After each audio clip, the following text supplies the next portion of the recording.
ब्रह्मा ने दुनिया को बनाया और ब्रह्मा को किसने बनाया? जब ब्रह्मा ने दुनिया को बनाया तो हम क्वेश्चन। तो अगर आप कह रहे हैं कि कथा करने का हक ब्राह्मण को ही है क्योंकि वो जन्मजात श्रेष्ठ है, तो फिर कथा ब्राह्मण सिर्फ कथा ही करे ना, नौकरी क्यों करता है, व्यापार क्यों करता है? आप कह रहे हैं कि जो वर्ण व्यवस्था बनी हुई है कि वो यही काम करेगा, वो यही काम करेगा, तो ब्राह्मण भी सिर्फ कथा करे, पूजा पाठ करे, नौकरी में मत जाए, बिजनेस में मत जाए, फिर वो हर जगह क्यों जाता है?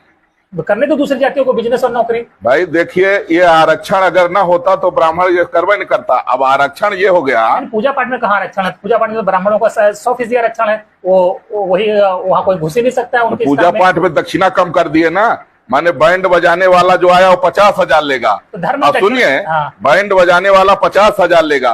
अब पंडित जी जो है तो रात भर जो है शादी कराए, उनको कितना मिला? 500 मिला। तो ये बताइए पंडित जी के जो बाल बच्चे हैं वो कहाँ जाएंगे? पहले लोग दशांश दान करते थे। तो बैंड बजाने वाले का धंधा है, पंडित जी का वो जो पूजा पाठ करा रहे हैं वो कोई धंधा थोड़ी उनका, वो तो उनका पूजा पाठ है, भगवान का पूजन है।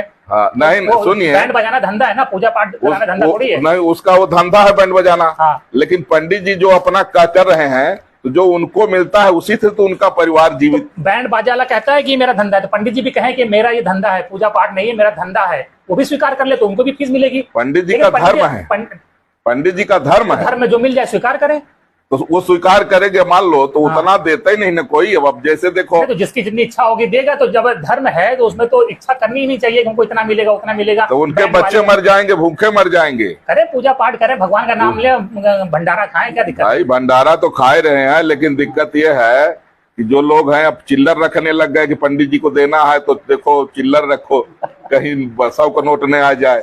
इसलिए महाराज जी, मेरा ये मानना है, आपकी बात मेरा ये मानना है कि कोई भेद नहीं होना चाहिए।